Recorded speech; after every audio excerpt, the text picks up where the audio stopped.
Hello दोस्तों, आप सभी का ऑल अबाउट सोशियस में स्वागत है और यह समाजशास्त्र की कम्पिटिटिव सीरीज़ है।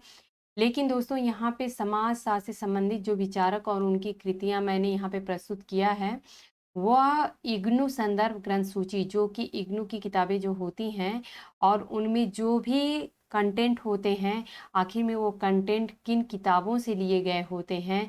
तो इग्नू की जो किताबें होती हैं, उनके लास्ट में ये इग्नू जो संदर्भ ग्रंथ सूची होती है, ये दी गई रहती है और इसमें बहुत सारी महत्वपूर्ण पुस्तकें होती हैं और उनके जो राइटर होते हैं अथवा जो विचारक होते हैं, किन्होंने कौन सी किताब लिखी है, तो उनके नाम दिए रहते हैं।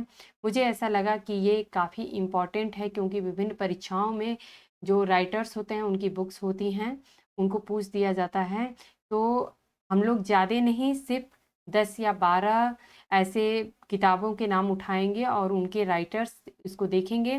तो एक दिन में अगर आप लोग इसको प्रैक्टिस करते हैं, तो आप लोगों को काफ़ी ईज़िली ये तैयार भी हो जाएगा। बहुत ज़्यादा बर्डन आप लोगों को नहीं लगेगा कि बहुत ज़्यादा अगर किताबें एक साथ सामने आ जाएँगी, तो फिर समझने में या याद करने में भी उतनी ही दिक्कत होगी, क्योंकि ये ऐसा टॉपिक है जो कि पूरी तरह से फैक्चुअल बेस्ड है, अर्थात ये आप लोगों को याद करना ही करना है।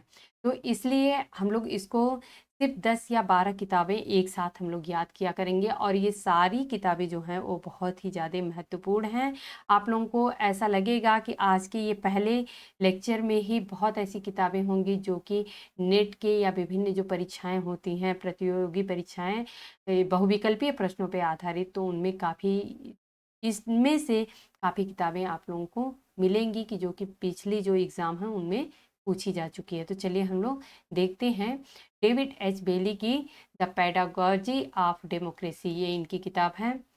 Sumanta Banerjee, Naxalbari and the left movement. तो ये सुमंत बनर्जी की है, Naxalbari and the left movement. एक चीज़ और कहना चाहूँगी कि आखिर में किस विचारक ने कौन-सी किताब लिखी है, तो इससे आप लोगों को एक ये भी क्लियर होता है कि कौन विचारक किस फ़ील्ड में काम किए हैं। अगर मूवमेंट की बात करें, नक्सलवादी मूवमेंट की बात आएगी, तो इसमें सुमंत बनर्जी भी एक नाम आ जाएँगे। तो ये दूसरा एक पक्ष होता है जो कि आप लोगों का अलग से तैयार होता है। घनश्याम शाह ने भी सोशल मूवमेंट पे काम किया है, तो इनकी किताब है social movement in India. Becker and Barnes की किताब है social thought from law to science. इसकी ऑलरेडी हम लोग अपने जो कॉम्पिटिटिव सीरीज़ थी उसमें हम लोग चर्चा कर चुके हैं इस बुक के बारे में कि बेकर और बार्न्स ने किस प्रकार से जो मिथ होता है, मिथक होते हैं, मिथक से साइंस तक का, अर्थात मिथक से विज्ञान तक का सफ़र किस प्रकार से व्यक्ति ने किया है, इस किताब में उसी के बारे में चर्चा की गई है। पीटर बर्जर की किताब है invitation to sociology. T B Bottomore की किताब है sociology, a guide to problems and literature. L A Coser की यह भी बहुत महत्वपूर्ण किताब है, मास्टर्स ऑफ सोशियोलॉजिकल थॉट, विभिन्न परीक्षाओं में पूछी गई है। Charles Darwin, the origin of species. A R Desai की किताब, ये आप लोगों को बिल्कुल नई किताब लग रही होगी, लेकिन इग्नू की बुक में इस किताब को मेंशन किया गया है।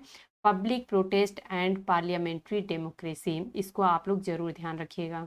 नीरा देसाई की किताब है a decade of women's movement in India.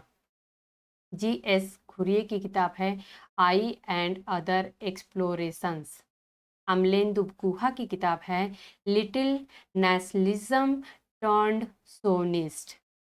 और ये आखिरी आज का है कि ए इंकल्स की बुक है व्हाट इज सोशोलॉजी। ये भी बहुत ही महत्वपूर्ण पुस्तक है जो कि विभिन्न परीक्षाओं में पूछी गई है। तो इसमें से हम ऐसा नहीं कह सकते हैं कि कौन सी पुस्तक ज़्यादा महत्वपूर्ण है, बल्कि सभी की सभी पुस्तकें उतनी ही ज़्यादा महत्वपूर्ण है। इसलिए आप लोगों को इन एक एक बुक्स का नाम और इनके राइटर ज़रूर याद रखने हैं।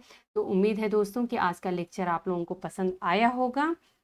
आप लोग बस ऐसे ही आप लोग पढ़ते रहिए, हमारे साथ जुड़े रहिए और अपनी तैयारी अच्छे से करते रहिए।